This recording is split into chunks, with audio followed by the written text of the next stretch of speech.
오늘 말씀 출애굽기 34장 1절부터 8절 말씀 우리 함께 교독해 나갑시다. 여호와께서 모세에게 이르시되 너는 돌판들을 처음 것과 같이 깎아 만들라. 내가 깨트린 바 처음 판에 있던 말을 내가 그 판에 쓰리니 아침 전에 예배하고 아침에 시내산에 올라와 산 꼭대기에서 내게 보이래. 아무도 너와 함께 오르지 말며 온 산에 인적을 금하고 양과 소도 산 앞에서 먹지 못하게 하라. 모세가 돌판들을 처음과 같이 깎아 만들고 아침 일찍이 일어나 그 두 돌판을 손에 들고 여호와의 명대로 시내산에 올라가니 여호와께서 구름 가운데 강림하사 그와 함께 거기 서서 여호와 이름을 반포하실세. 여호와께서 그의 앞으로 지나시며 반포하시되 여호와로라 여호와로라 자비롭고 은혜롭고 노하기를 더디하고 인자와 진실이 많은 하나님이로라. 인자를 천대까지 베풀며 악과 과실과 죄를 용서하나 형벌받을 자는 결단코 면제하지 않고 아비약을 자여손 3-4대까지 보응하리라. 모세가 급히 땅에 엎드려 경배하며. 아멘. 오늘 귀한 주일, 여러분들 가정에 계신 분들 참 얼마나 예배당에 오기를 소원하십니까? 하루속히 이제 믿음으로 꼭 출석하실 수 있는 은혜를 다시 한번 임하기를 당부하고 하나님께 부탁합니다. 아울러서 주일은 어쩌든 간에 여러분들 빠지지 말고 꼭 성수합시다. 옆에 분들에게 주일은 꼭 성수합시다. 시작. 주일은 꼭 성수합시다. 당장 시험이 내일은 대학생 4명이 공부는 팽개쳐버리고 몰래 기숙사를 빠져나와서 밤새도록 신나게 놀았습니다. 여러분, 밤새도 신나게 놀고 그 다음에 시험 칠 수 있나요? 없지 않습니까? 그러니까 이거 큰일 났다 싶어서 새벽에 잔꾀를 하나 딱 냈습니다. 그리고는 시험 시간 기다렸다가 시험 도중에 온 잔뜩 먼지를 뒤집어 쓴 채 시험장에 헐떡헐떡하게 나타났습니다. 교수님이 의아스럽게 보는데 하는 말인즉슨 어저께 부득불 친척 아주 중요한 분의 결혼식이 있어서 4명이 갔다가 다 끝나고 차를 타고 돌아오는 저녁에 갑자기 으슥한 곳에 타이어가 펑크가 났답니다. 그래서 아무도 도와줄 길이 없어서 차를 넷이 끌고 밀고 밤새도록 와서 이 시간 이제야 당도했습니다. 시험을 어떻게 칠 수가 있나요? 없지 않습니까? 교수님 어떡할까요? 교수님이 마음이 좋은 분이었어요. 그랬구만. 그러면 3일 후에 재시험을 보도록 하지. 참 그들은 뭡니까? 잘됐다 싶었을 겁니다. 그리고 3일 후에 만반의 시험 준비를 해가지고 의기양양하게 시험장에 딱 4명이 도착했습니다. 그리고 시험지를 탁 받아들고 다 같이 펴는 순간 머릿속이 새하얘졌다. 왜냐하면 딱 2문제 나왔습니다. 1번 1점 당신의 이름은, 2번 99점입니다. 3일 전에 자동차에 터진 바퀴는 어느 쪽인가? 1번 앞바퀴 좌측, 2번 앞바퀴 우측, 3번 뒷바퀴 좌측, 4번 뒷바퀴 우측. 뭐라고 써야 됩니까? 뭐라고 써야 될까요? 여러분들 머리가 새하얘진 건 이해가 되시겠죠? 다 같이 따라합시다. 정직함과 품위를 갖추라. 얄팍한 잔꾀는요 결국 부메랑이 돌아와서 누구에게 돌아옵니까? 자신에게 돌아갑니다. 자신에게 돌아와서 부끄러움을 만들어내죠. 근데 부끄러움을 자신만 만들어내는 게 아닙니다. 엄하게 옆에 붙어있다 괜히 한번 우연찮게 만나러 왔다가 같이 그냥 덤태기를 쓰는 그런 어려움을 당하게 합니다. 잔깨가 난무하는 교회, 잔깨가 난무하는 가정, 잔깨가 난무하는 사회는 건강하지 않습니다. 건강하지 못합니다. 성숙한 교회가 있고 성숙한 개인이 있고 성숙한 공동체가 있다는 것은 결코 우연이 아닙니다. 우연히 만들어진 것이 아닙니다. 그 이면에는 그 건강한 공동체가 될 수 있도록 합당한 가치관과 삶의 원리가 아주 힘차게 살아 움직이고 있다는 것입니다. 동의하시면 아멘. 실천되고 있다는 겁니다. 동의하시면 아멘. 아멘. 그런 곳에는 위기가 찾아올지라도 위기를 극복할 수 있을까요? 없을까요? 네, 극복할 수 있습니다. 모두가 합심을 하여서 위기를 극복하고 그것이 새로운 출발이 되고 그것이 새로운 도약의 디딤돌이 되고 정말 우리가 바라는 터닝 포인트가 되기도 합니다. 오늘 본문이 바로 그런 내용입니다. 본문이 바로 그런 내용입니다. 그래서 우리들의 모든 시선을 한목에 집중시킵니다. 여러분들, 출애굽기 34장 본문 말고 그 앞에 장을 보면 32장을 보면 여러분 잘 아시는 것처럼 모세가 40주야를 어디서? 시내산 꼭대기에서 하나님과 대면하면서 하나님께서 그에게 특별한 은총을, 이스라엘 백성들에게 특별한 은총을 주시죠. 무엇이었습니까? 하나님이 직접 돌판둘을 만드시고 거기다가 십계명까지 새겨서 누구에게? 모세에게 주었습니다. 자, 이런 놀라운 일을 경험하고 모세가 너무 행복해서 바삐 산 아래로 내려왔더니 산 아래에서는 어떤 일이 벌어졌나요? 모세가 더디 온다고 그새를 참지 못하고 아론을 중심으로 온 이스라엘 백성들이 금송아지 만들어 놓고 이가 애굽에서 우리를 인도한 신이라고, 하나님이라고 이렇게 우상 숭배를 벌이는 황당한 사건이 벌어졌습니다. 자, 그로 인해서 하나님의 진노가 크게 임했습니다. 여러분들, 그 하나님의 징계가 임하고 진노가 임하고 오늘 예배 도중에 조금 여러 가지 불편한 상황이 있더라도 여러분들 조금 집중해 주면 좋겠어요. 제가 이렇게 하다가는요 마태복음으로 갑니다. 하나님의 징계가 임했습니다. 그리고는 하나님과 이스라엘 관계가 깨어졌죠. 그런데 오늘 34장에 보면 그럼에도 불구하고 하나님은 사랑의 하나님이십니다. 믿으시면 아멘. 그 깨어진 관계를 다시 회복하기 위해서 모세를 산 정상으로 다시 불러서 십계명을 돌판에 새겨주시는 아주 놀라운 장면, 바로 그 장면이 오늘 본문입니다. 깨어진 관계가 회복되고 다시 새로운 출발을 시작하는 아주 멋진 그런 장면들이 본문이라는 것입니다. 사랑하는 여러분들, 저는 오늘 이 본문 사건을 보면서 우리가 오늘 만나고 있는 이 팬데믹, 2022년 누구도 아무도 살아보지 못한 이 세월들을, 이 위기들, 이 교회 가정에 온 모든 위기들을 우리가 어떻게 극복하고 건강한 공동체로 가느냐, 그런 공동체를 가기 위해서 하나님은 우리에게 무엇을 요구하실까?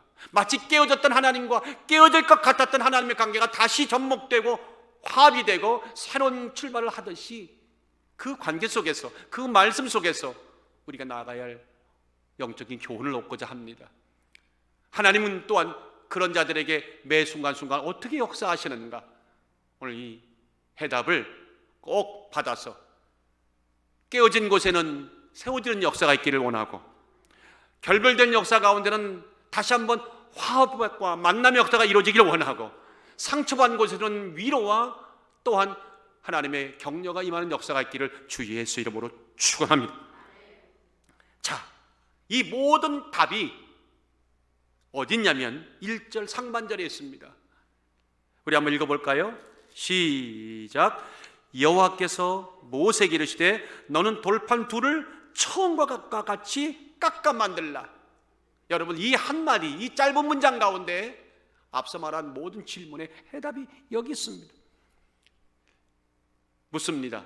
하나님은 왜 모세에게 처음 것과 똑같이 돌판들을 깎아 직접 만들어 오라고 오늘 명하실까요? 왜 그러실까요? 하나님이 말씀하신 처음 것이라는 것은 어떤 겁니까?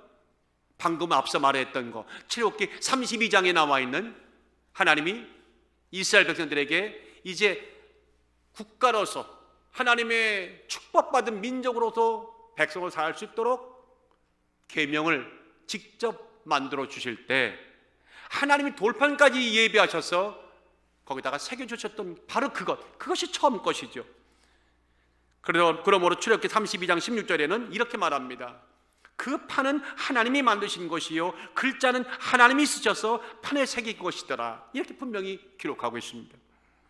자, 하나님은 오늘 모세에게 그것과 똑같이 돌판 둘을 다시 만들어 오라고 지금 명하고 계신 겁니다.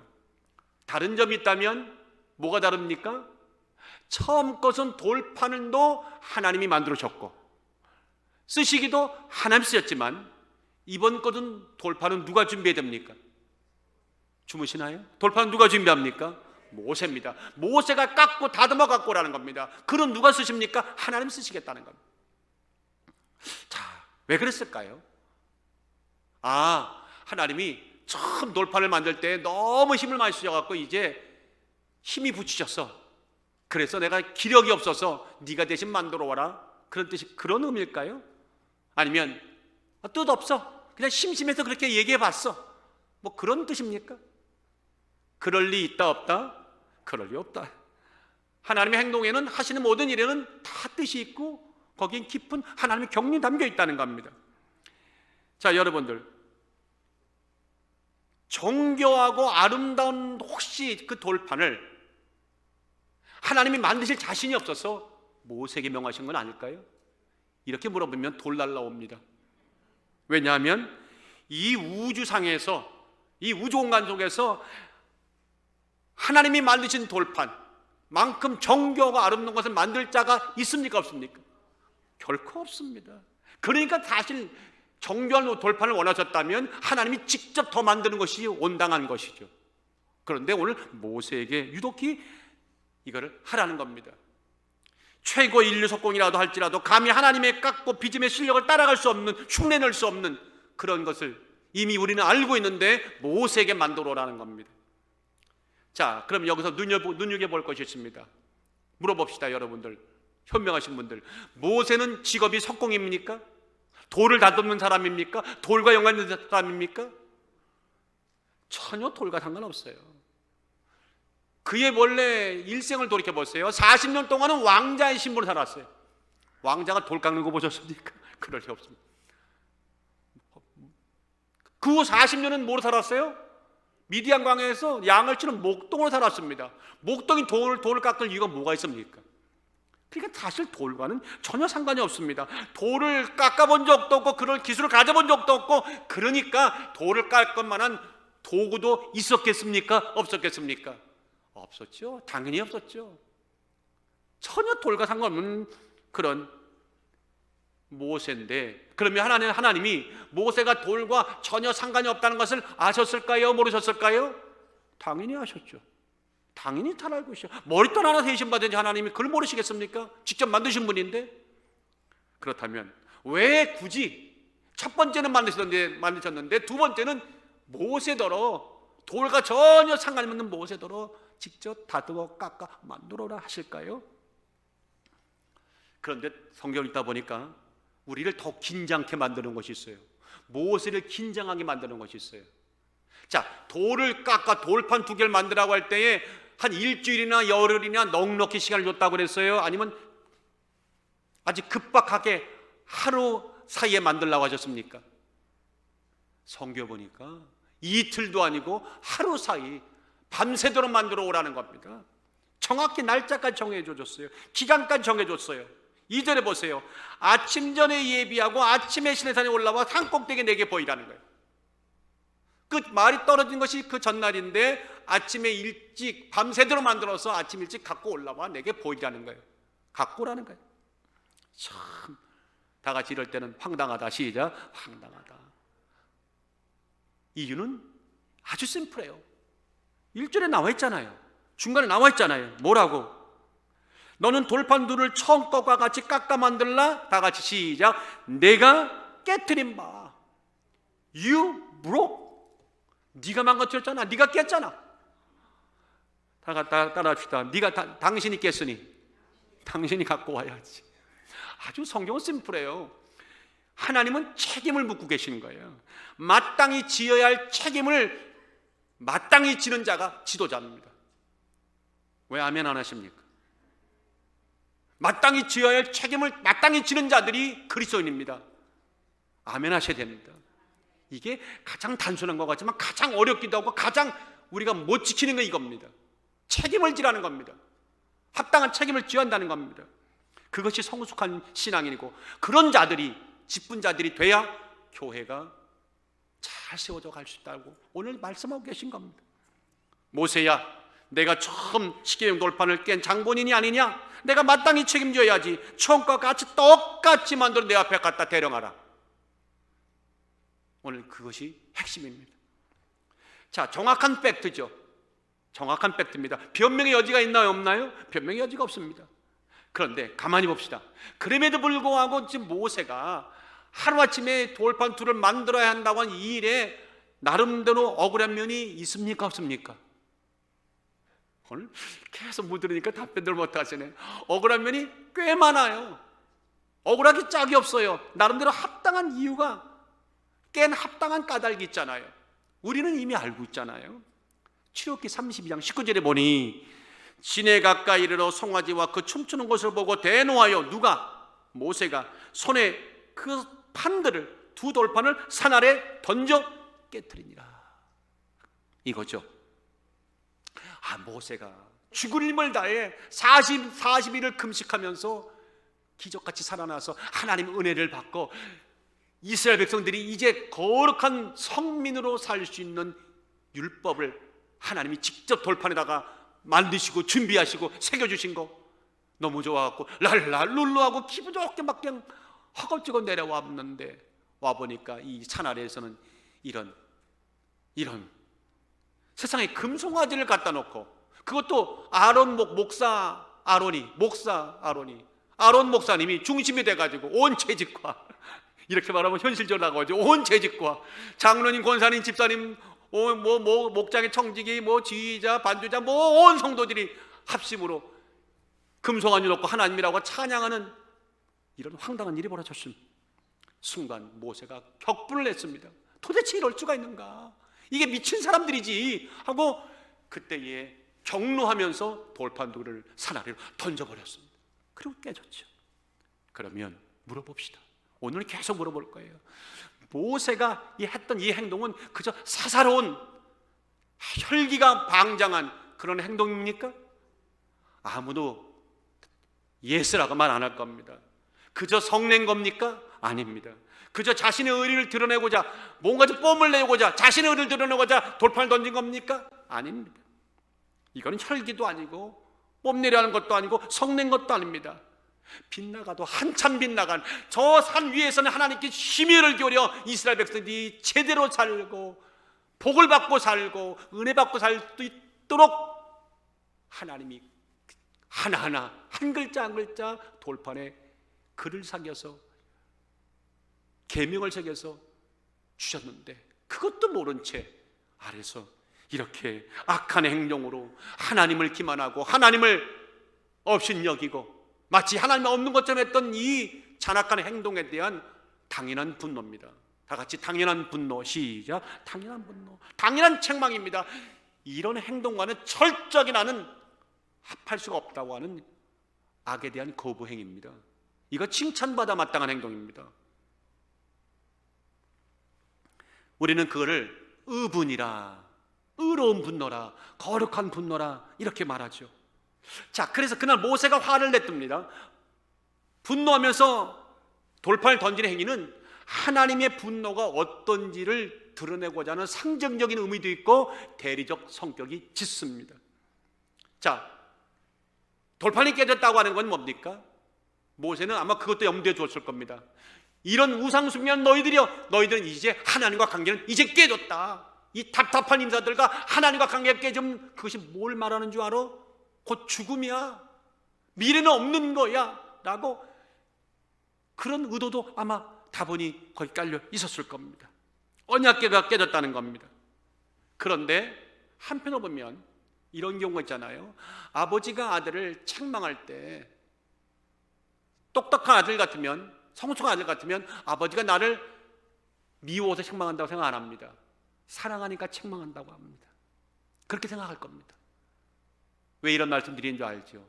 모세가 분노했다고 하는 것은 분노한 것이 아닙니다. 어찌 보면 이스라엘에 대한, 자기 민족에 대한 애정과 사랑과 답답함이 그렇게 순간 터져나왔을 거란 말입니다. 자, 그런 믿음의 표현, 이거는 하나님이 누구보다 잘 압니다. 하나님이 누구보다 모세의 마음을 잘 압니다. 그 모세의 동기를 잘 압니다. 그래서 성경에 보니까 그를 책망했다는 구절이 없습니다. 하나님이 책망하지 않았어요. 충분히 아셨어요. 앞서 얘기했지만 제가 볼 때는 제 짧은 소견으로는 칭찬받아 마땅하다. 우리 교회도 이런 거룩한 분노, 세상에 대해서 분노할 줄 아는 사람들이 있어야 될 줄, 악에 대해서 분노할 줄 아는 사람이, 또 사탄에 대해서 꾸짖고 책망할 수 있는 멋진 그리스도인이 이곳에서 넘쳐나기를 주의 이름으로 축원합니다. 그런데가 문제예요. 그럼에도 불구하고 그 아무리 그 행동과 동기가 좋았다 하더라도, 한번 따라 하십시다. 그럼에도 불구하고 하나님께서 친히 써주신 두 돌판을 깨뜨릴 필요까지야 있었겠습니까? 없습니까? 없지요. 아무리 화가 나더라도 하나님 직접 손수, 우주 역사 가운데 단 한 번일지 모르는 그런 어마어마한 것을 깨뜨릴 필요까지야 없었잖아요.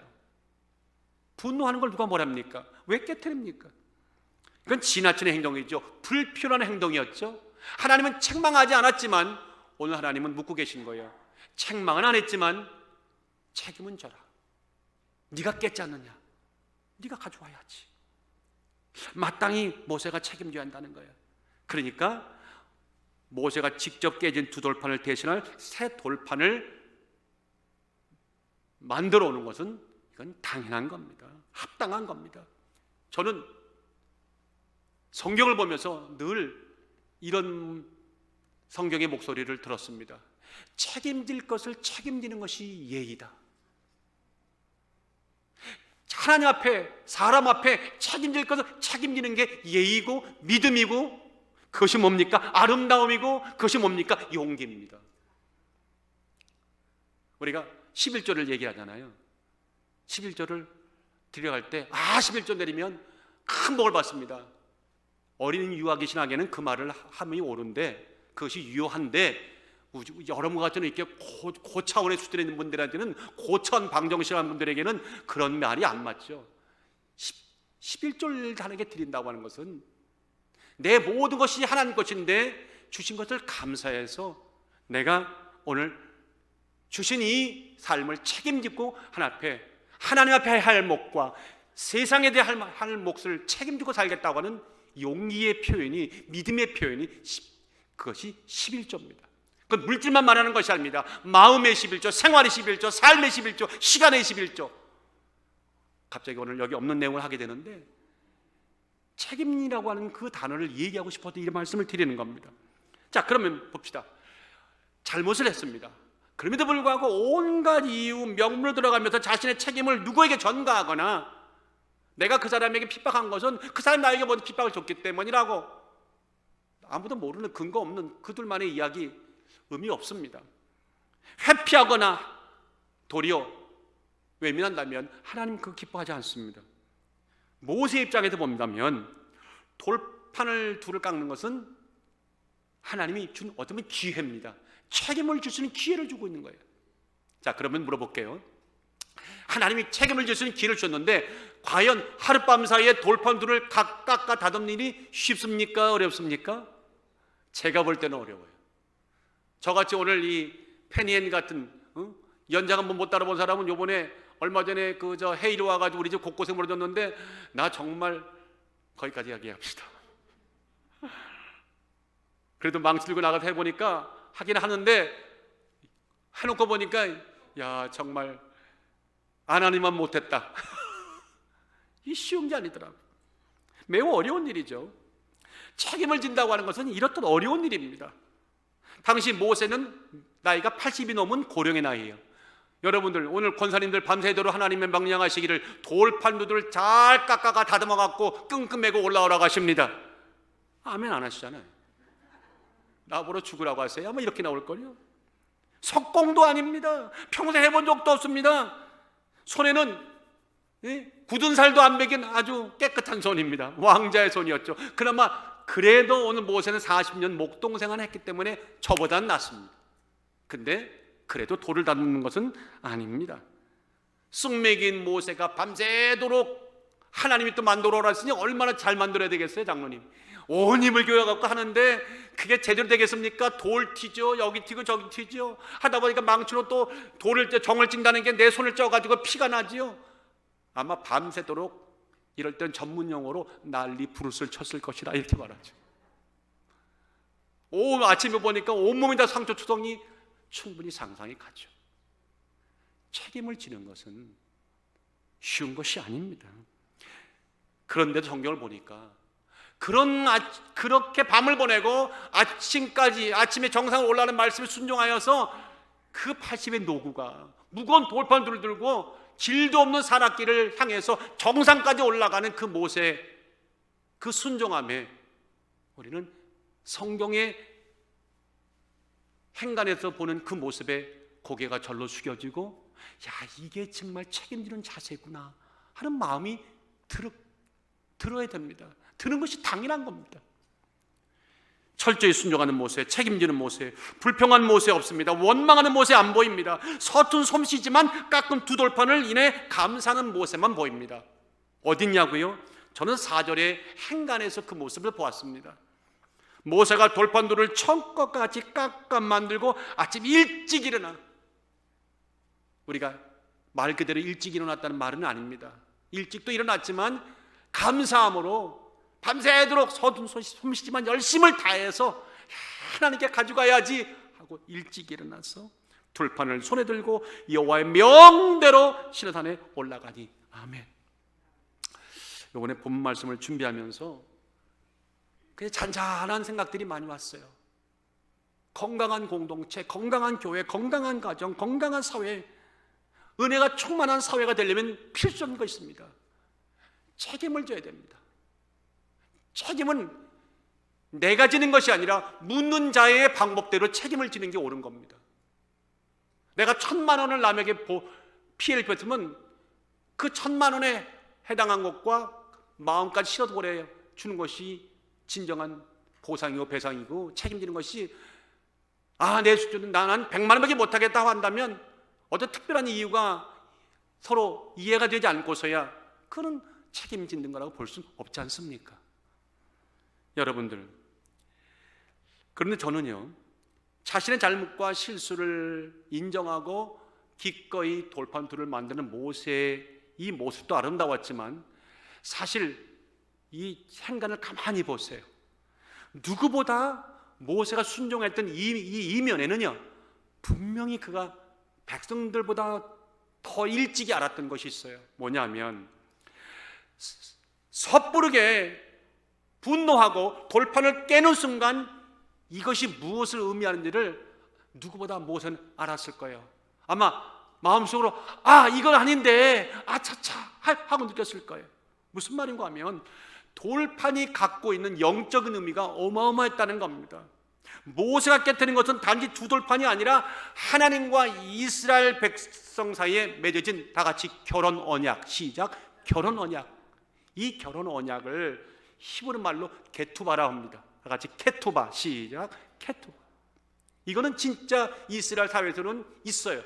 결혼할 때 신랑과 신부가 평생 해로하겠다고 혼인 증서를 써요. 그리고 서명을 해요. 이걸 케투바라고 그래요. 십계명은 하나님이 이스라엘 백성들을 신부로 맞아들이고 백성을 맞아들이는 그런 케투바였단 말입니다. 그런데 성급하게 정당한 분노를 했지만 불편한 행동을 통해 그 케투바를 깨뜨려버린 거예요. 얼마나 아차 싶었을 거예요. 모세가 지금 하나님보다 앞서 나가서 하나님과 이스라엘 백성의 혼인의 언약 증서를 지금 스스로 깨고 마는 거예요. 물론 본의가 아니었을 겁니다. 후회를 많이 했을 겁니다. 그런데 감사하게도 하나님은 그럼에도 불구하고 모세를 이해하셨고 이제 모세에게 그 케투바, 깨졌던 케투바가 다시 회복될 수 있도록 그에게 기회를 주고 계신 거예요. 그러니까 돌판을 지으란 말이 아니고 기회를 주고 계신 거예요. 이해가 되시면 아멘. 그 기회는 모세뿐만 아니라 이스라엘 백성에게도 다시 더 주신다잖아요. 다시 율법을 써 주신다고 하잖아요. 이건 기회를 주고 계신 거예요. 그래서 저는 본문이 너무너무나 은혜가 됐어요. 언제나 책임지는 사람은 멋있습니다. 책임지는 영혼은 아름답습니다. 멋진 하나님이시고 멋진 모세고 멋진 여러분과 내가 되기를 주의 이름으로 축원합니다. 예수님은 누구보다 책임지는데 우리들에게 본을 보여주시죠. 누가복음 13장에 가보면 예수님이 하신 비유가 나옵니다. 한 포도원에 과원지기가 주인이 허락해서 무화과 나무를 심었습니다. 그런데 3년이 지나도록 열매가 안 맺히는 겁니다. 주인은 실망했고 이제 이 나무 뽑아버리고 포도나무 밭이니까 포도나무를 더 심어라, 그런 마음을 가졌겠죠. 그 작정함을 들은 과원지기가 달려나와서 읍수하면서 주인을 설득합니다. 여기서 주인은 하나님을 말하고 과원지기는 예수님을 말하고 열매 맺지 못한 무화과 나무는 우리를 말합니다. 죄인 된 우리를 말합니다. 가로되 주인이여, 금년에도 그대로 두소서. 내가 두루 파고 거름을 줄이니 이후에 만일 실과가 열면이거니와 그렇지 않으면 찍어버리소서 하였다 하시니라. 무슨 말입니까?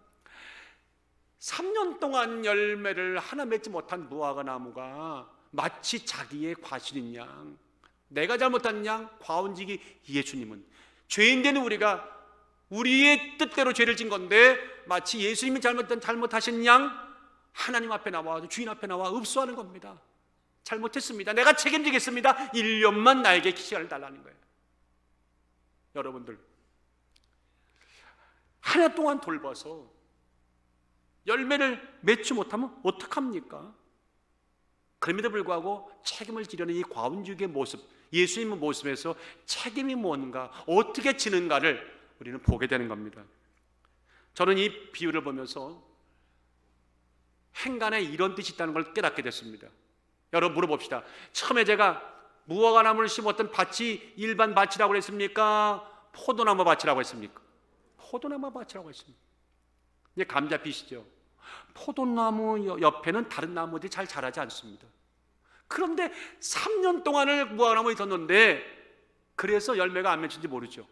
그렇다면 앞으로도 1년 후에 열매가 맺힌다는 보장은 희박한 거죠. 그것을 과원지기가 몰랐을까요? 당연히 알죠. 왜? 그분은 프로입니다. 나무에 대해, 땅에 대해 너무 잘 알고 있는 분입니다. 그런데도 그걸 알고도 자기 책임량 지겠다고 하는 겁니다. 너무너무나 아름답고 은혜로운 예수님이 우리를 위해 어떻게 책임을 지셨는가를 새삼 깨닫게 만드는, 여러분을 참된 용기가 무엇인지를, 인생의 영역은 애매하고 내가 권세만 자리에 섰으니 나에게 존경하라 라고 말하는 것이 아니라 책임을 짐으로 인생 영역이 넓어져 가고 책임을 짐으로 인생의 사람들을 감화하고 감동을 줄 수 있는 참 멋진 힘이 뭔가를, 출처가 뭔가를 깨닫게 하는 아주 멋진 예수님의 비유입니다. 오늘 우리 주변에 저를 위시해서 우리 모습들이 참 이와 같지 않을 때가 참 많지 않았나요? 우리가 그리스도인이라고 말하면서 책임져야 할 그때에 정말 애써 모른 채 무시하거나 피해가거나 마치 강도 만난 어느 한 행인을 도와줄 생각 안 하고 그냥 지나갔던 제사장이나 레위인처럼 말이죠. 우리는 그러지 않았는가 한번 생각해 봅니다. 어떤 분들은 또 이렇게 말합니다. 하나님께만 회개하면 됩니다. 그렇습니까? 하나님께 회개하면 다 되는 겁니까? 하나님께 헌금하면 다 되는 겁니까? 성경은 그렇게 말하지 않습니다. 그건 일방주의입니다. 여러분과 우리들의 짧은 생각입니다. 그런 책임지는 게 아닙니다. 책임진다고 하는 것은 하나님께도 회개하고 사람에게 할 도리도 합당한 절차와 과정을 통해 행동으로 드러나야 되는 겁니다. 그런 차원에서 본다면 삭개오는 우리들에게 큰 교훈을 줍니다. 삭개오는 누구입니까? 세리장이었습니다. 고의를 빨아먹었던 같은 민족을 핍박하고 로마 편에 서서 그들을 수탈했던 그 우두머리였잖아요.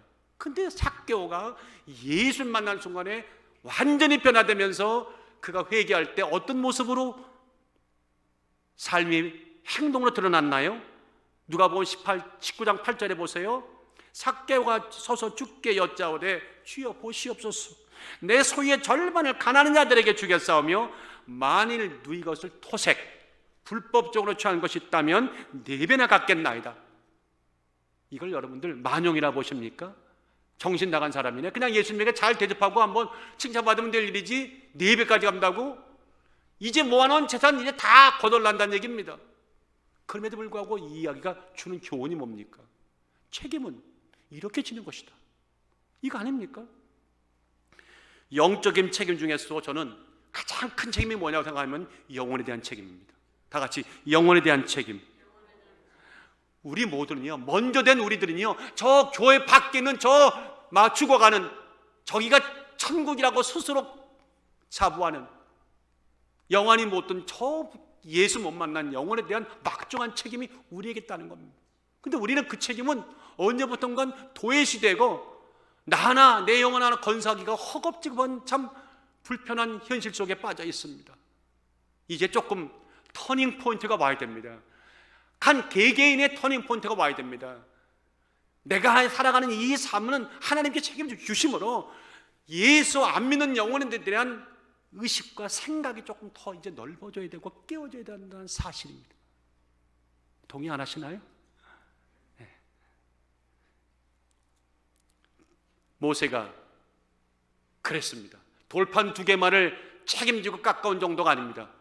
그 아래 구절을 보세요. 마치 자신이 금송아지 만들어 놓고 우상을 숭배했던 장본인인 양 하나님 앞에 나와 자기가 회개하고 있지 않습니까? 영혼을 책임지는 지도자의 모습, 그 영적인 무게감에 오늘 우리가 큰 도전을 받습니다. 8절 보세요. 모세가 급히 땅에 엎드려 경배하며 가로되 주여 내게 은총을 입었거든, 내가 주께 은총을 입었거든 원컨대 주는 우리라고 그랬습니다. 우리 중에 행하옵소서.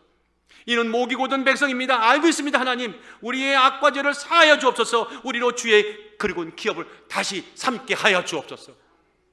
자기가 우상 숭배한 죄인 중에 하나냐? 하나님 백성 아닙니까? 목이 곧았습니다. 용서하시고 다시 우리를 사해달라고 당신이 이렇게 고백하고 있지 않습니까? 이유가 뭘까요? 영혼에 대한 무게를 책임지겠다고 하는 겁니다. 그런 자들이 목회자들이고, 그런 자들이 중직자고, 그런 자들이 성도 아닙니까? 그래서 예수 믿고 사는 때는요, 손해보는 것이 마땅합니다. 손해 안 보고 산다는 것은 사실은 옳지가 않아요. 왜? 영혼을 얻으려면 손해볼 수밖에 없어요. 시간도 손해봐야 돼요. 물질도 손해봐야 돼요. 마음도 손해봐야 돼요. 내 가족도 얻을 때는 좀 등한시할 때도 있습니다. 그렇지 않았나요? 난 여러분들 삶 속에서 그걸 보았습니다. 그런 분들이 여기 계시지 않습니까? 그것이 책임지는 자세요. 그것이 영혼에 대한 무게를 잘하는 자들의 모습인 것입니다. 저는 어느 한국의 시인 이무원이라고 하는 분의 가벼워지기라는 시를 보고 참 좋았습니다. 제목이 가벼워지기. 뭐가 가벼워지는지 들어보세요. 채우려 하지 말기, 있는 것 중에 덜어내기. 아멘. 안 나오시죠? 다 없어도 갖다 붙여놔야 되는데, 있는 것 중에 덜어내기. 다 비운다는 것은 거짓말. 애써 덜어내 가벼워지기. 다 비운다는 것은 거짓말, 실제 안 되더라는 거예요. 그렇지만 애써 덜어내 가벼워지기. 쌓을 때마다 무거워지는 높이만큼 쌓이는 고통, 기쁜 눈물로 덜어내기. 감사 기도로 줄여가기. 아멘. 날개가 생기도록 가벼워지기. 아멘. 다 같이 민들레 꽃이만큼 가벼워지기. 죄는 다 돌아서 가벼워지는 만큼 영적인 날개를 달고 책임의 날개를 달고 영혼을 깊이 생각할 수 있는 묵상의 날개를 달고 이제 가벼운 자의 모습으로 살고 싶다는 이 시인의 모습이 우리들 꼭 기도가 되기를 주 예수 이름으로 축원합니다. 사랑하는 여러분들, 내가 받을 이익과 수혜만을 집중한다면 건강한 책임 못 집니다. 모두를 살린 책임 못 집니다. 주위의 영혼에 대한 성실한 의무와 보살핌의 무게는 저버린 채 나만 살려고 한다면 성경은 참 아이러니한 말씀을 주시더라고요. 죽고자 하는 자는 살 것이요 살고자 하는 죽으리라. 꼭 여러분들은 주 안에서 죽으시고 아멘. 주 안에서 사십시오. 아멘. 주 안에서 복을 나눠주시고 아멘. 주 안에서 복을 받으십시오. 오늘 본문에 또 하나 두 번째로 우리가 잊지 말아야 할 영적인 보석이 있습니다. 그렇게 책임을 지는 자들에게 하나님은 어떻게 매 순간 역사하시나 이겁니다. 따라하십시다. 하나님은 어떤 상황, 조건 속에서도 우리에게 언제나 변함없이 충분한 기회를 다시 주신다. 세상에서 기회를 다시 주시는 분의 이력난 분은 하나님이에요. 우리는 못 주는데 그분은 참 잘하셔. 그분이 하나님이셔. 그분은 어디든지 우리가 회개만 하면 넘치도록 기회를 주셔. 저는 1절 하반절을 읽으면서 참 많은 생각을 하게 됐습니다. 1절 하반절에 이렇게 써 있죠. 내가 깨뜨린 바, 모세야 내가 깨뜨린 바, 여기까지 이해가 돼요. 처음 판에 있던 말씀을 내가 그 판에 쓰리니. 여기 와서 제가 오늘 큰 마음에 감동을 받았어요. 깨뜨린 건 너잖아. 그럼 너 혼나야지 라고 하신 것이 아니라 갖고 와 다시 내가 써줄 테니까. 무슨 말인지 아시겠죠? 이 말씀을 들었을 때 모세가 어떤 마음을 들었겠습니까? 눈물 찔끔하지 않았겠어요? 참 하나님 고마우시다. 다시 기회를 주신 분이구나. 그 이야기를 이스라엘 백성들에게 우리가 너희가 범죄하였지만 하나님이 다시 율법 돌판을, 말씀을 돌판을 살 수 있는 길을 다시 새겨주신단다 하고 전했을 때 이스라엘 백성들이 와 아멘 하지 않았겠습니까? 그게 하나님 마음입니다. 그것이 하나님이 하시는 일이고 그것이 교회가 갖고 있는 자부심이고 그것이 교회가 갖고 있는 영적인 자산입니다. 우리 교회에 그것이 있다는 거 꼭 기억하시길 주의 이름으로 축원합니다. 한번 옆에 분들에게 하나님은 또 기회를 주신답니다. 시작. 하나님은 또 기회를 주신답니다. 기회를 주신다는 얘기는 붙잡아 주신다는 얘기예요. 다시 잡아 주신다는 얘기예요. 일으켜 주시는 거예요. 이번에 보세요. 우리 장로님 탁 마귀가 쓰러뜨려갔지만 하나님이 얼마나 강하게 붙들고 딱 일으켜 주셨습니까? 얼굴도 더 핸섬해지셨잖아요. 할렐루야. 하나님이 하신 일은 참 끝이 좋아. 할렐루야. 기회를 막 주시는 거예요. 이런 종들에게는 마음껏 주시는 거예요. 왜? 내 교회를 위해, 나의 나라를 위해 마음껏 쓰시겠다는 거예요. 왜? 사랑하는 종들이니까. 참 고마운 일이에요. 감사한 일이에요. 하나님께서 모세 앞에서 그렇게 돌판을 들고 올라온 모세에게 하신 말씀이 뭐였습니까? 나는 자비롭고 나는 은혜롭고 나는 노하기를 더디하며 나는 인자와 진실이 많다고 스스로가 선포하시잖아요. 자, 5절 6절을 한번 크게 한번 성경책 펴놓고 같이 한번 읽어봅시다. 시작. 여호와께서 구름 가운데 강림하사 그와 함께 거기 서서 여호와 이름을 반포하실세 여호와께서 그의 앞으로 지나가시며 반포하시되 여호와로라 여호와로라 자비롭고 은혜롭고 노하기를 더디하고 인자와 진실이 많은 누구다? 하나님이로다. 이 하나님이 지금 내가 이런 사람이 하고 이런 사람이 아니지 이런 하나님이 아주 자랑하는 겁니까? 아닙니다. 내가 또 얼마나 기회를 잘 주는 하나님인가를 잊어버릴까 봐 다시 심어주는 겁니다. 모세 걱정하지 마라. 기회는 충분하다. 그런 하나님의 선포가 거짓말이 아닌 것이 모세 삶 속에서 그대로 이루어집니다. 10절에 그것이죠. 여호와께서 가라사대 보라 내가 언약을 세우리니. 야, 율법의 돌판에다가 두 돌판에다 율법을 새겨줬지. 그것뿐만 아니라 내가 앞으로 이렇게 너에게 할 거야. 이렇게 기회를 줄 거야. 뭐라고 하십니까? 내가 언약을 세우리니 곧 내가 아직 온 땅 아무 국민에게도 행치 아니한 이적을 너희에게만, 너희 전 백성 앞에 행할 것이라. 아멘. 아름다운 게 온 백성에게 행할 것이라. 아멘. 너희 몸은 나라 백성이 다 여호와의 소위를, 그 기적을 볼 것이다. 아멘. 내가 너를 위하여 행하는 일이 두려운 것입니다. 내가 아름다운 게 성도들, 내가 이 땅의 모든 나를 믿는 백성들을 위해서 하는 일들이 마귀가 볼 때는 두려운 것이라. 나는 반드시 그렇게 하리라.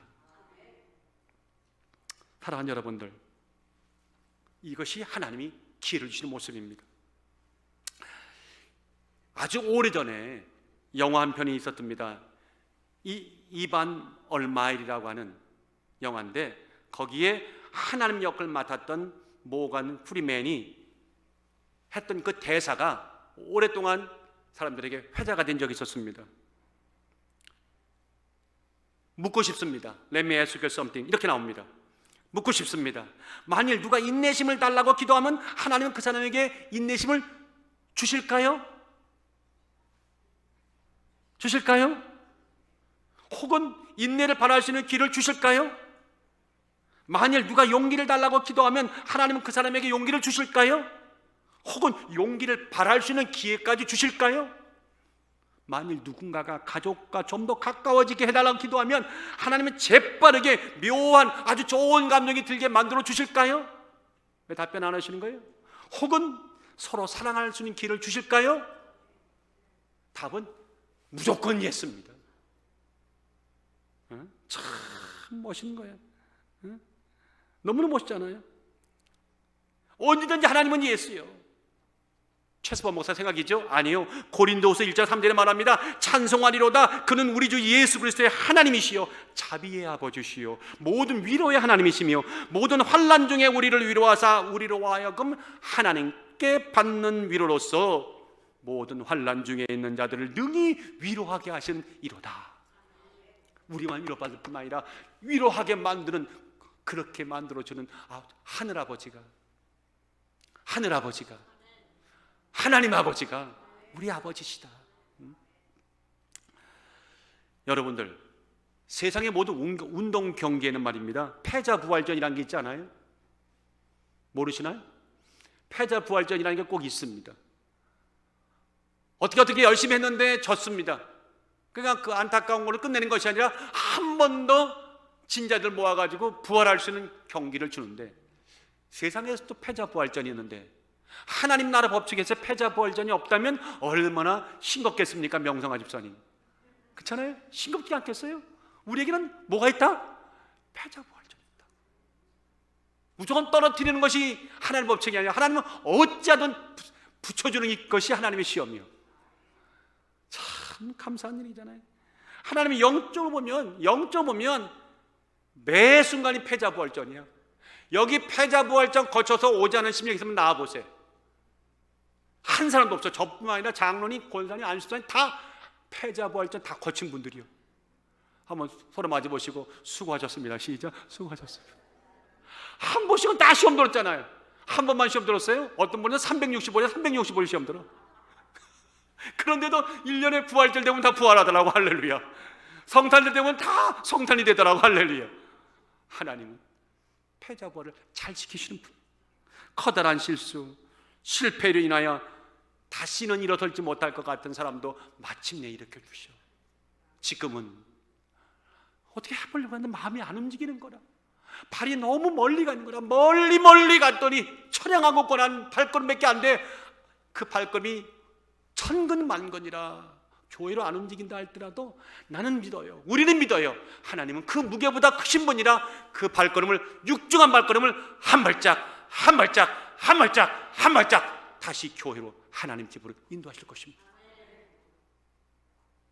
내가 깨뜨린 바 처음 판에 있던 말을 내가 그 판에 쓰리니 이것이 그 증거입니다. 오늘도 어떻게 하든 다시 기회를 주시고 마음의 돌판에다가 죄를 지은 우리의 심령의 돌판에다가도 말씀을 줘주시고 축복의 말씀을 줘주시는 하나님은 참으로 멋진 사랑의 하나님이다. 고린도후서 3장 3절에 보니까 우리는 그리스도의 편지다 이렇게 말씀하고, 살아계신 하나님 영으로 한 것이라고 말하고, 마음의 돌배 쓴 거라고 말씀합니다. 오늘도 우리의 심령에 기회를 주신 하나님이 계속 여기다 쓰고 계신 것을 기억하십시오. 오늘 집에 가서 한번 가져 열어보세요. 여기 하나님이 다 사랑, 너를 사랑해, I love you, you love me 쓰실 거예요. 성경 곳곳에 가보면 이런 역사들이 비일비재합니다. 가령 예를 들어봅시다. 삼손 참 힘이 얼마나 강력한지. 우주 공간에 이렇게 큰 힘인 자가 어디 있었습니까? 괴력의 사나이죠. 은혜 다 받았습니다.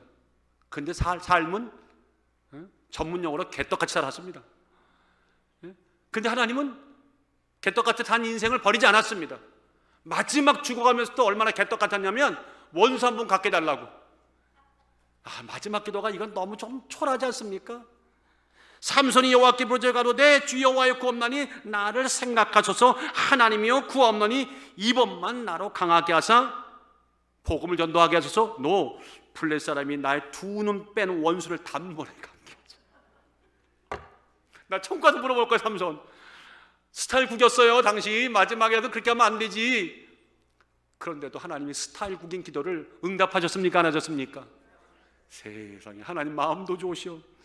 가로되 블레 사람과 함께 죽기를 원하노라 하고 힘을 다하여 몸을 급히매 그 집이 와르르 무너져 그 안에는 모든 방백과 모든 백성에 덮이니 삼손이 죽을 때에 죽인 자가 살아있을 때 죽인 자보다 더욱 많았더라. 가로 열고 다시 기회를 주시는 하나님 멋지다. 아멘. 가로 닫고 제가 이렇게 썼다는 겁니다. 니느웨가 복음을 전하라는 요나는 어땠습니까? 뻔뻔스럽게 다시스로 도망갔죠. 하나님은 고스란히 그래 도망가봐라. 큰 물고기 갖다 하나 준비했다가 요만한 물고기가 이만한 엄청난 고래 아닙니다. 종류는 몰라. 큰 물고기 갖다가 물고기 뱃속에 집어넣는데 세상에 위에 들어갔는데 몸이 녹아야 안 녹아? 하나님 곧 못 녹게 하시는 거예요. 그러니 거기 보세요. 뱃속에서 얼마나 깜깜하게 뭐가 보여야지 끈적끈적 냄새나지. 차라리 죽는 게 좋다고 말할 그때 요나가 그제서야 하나님 회개하고 했더니 하나님은 그래 회개했으니까 됐다. 너는 지옥으로 가거라 했나요? 3장 1절에 보니까 여호와의 말씀이 두 번째 요나에게 임하니라. 이르시되 일어나 저 큰 성읍 니네로 가서 내가 내게 명한 말을 그들에게 선포하라 하신지라. 가려 알고 하나님은 마음도 좋으십니다. 또다시 기회를 주시는군요. 아멘. 가로 닫고 제가 이렇게 죄를 다는 겁니다. 불순종하고 죄를 범하는 거고 실패하고 추락하는 것은 하나님입니까 우리입니까? 늘 우리들이다. 그런데 그런 우리가 회개만 하면 용서하고 긍휼히 여기고 더 많은 복을 주시고 길을 열어주시는 것은 누굽니까? 하나님이시더라. 하나님은 기회를 주시는 분이다. 이사야 1장 18절에 정말 은혜로운 말씀이 있죠. 여호와께서 말씀하시되 오라 우리가 서로 변론하자. 너의 죄가 주홍빛 같을지라도 흰눈같이 희어질 것이요 진홍같이 붉을지라도 양털같이 되리라. 아멘. 오늘 말씀을 이제 마무리해야 될 것 같아요. 오늘 아무쪼록 하나님의 기회를 주실 때 우리 기회를 우리 것으로 소화하십시다. 최근 1993년 조지 부시 대통령, 전 미국 대통령이 H.W. 부시 대통령이 퇴임하면서 후임자였던 빌 클린턴 대통령에게 남겼다고 하는 편지가 요새 신문에 화제가 된 적이 있었어요. 심플하더라고요. Your success now is our country's success. 당신의 성공이 우리나라의 미국의 성공이 될 것입니다. I am rooting hard for you, good luck. 뭡니까? 나 열렬히 당신 응원합니다. 하나님의 축복이. 이건 제가 이렇게 하는 거예요. 굴럭이라고 해놨어. 당파가 달라더라도 당신의 성공이 미국의 유나이티드 스테이트 아메리카의 성공이고 나는 열렬히 응원합니다. 행운이 있기를. 여러분들, 저는 이 말씀을 바꾸고 싶어요. 오늘 이 본문 말씀을 들었던 모든 하나님 백성들은 이때 학생들에게 하나님은 이 본문 말씀을 통해 이렇게 말씀하시는 겁니다. 당신의 성공이 나의 성공이다. 하나님 나라의 성공이다. 내가 열렬히 응원할게. 반드시 승리해다. 오늘 그런 여러분 모두가 되시기를 주 이름으로 축원합니다.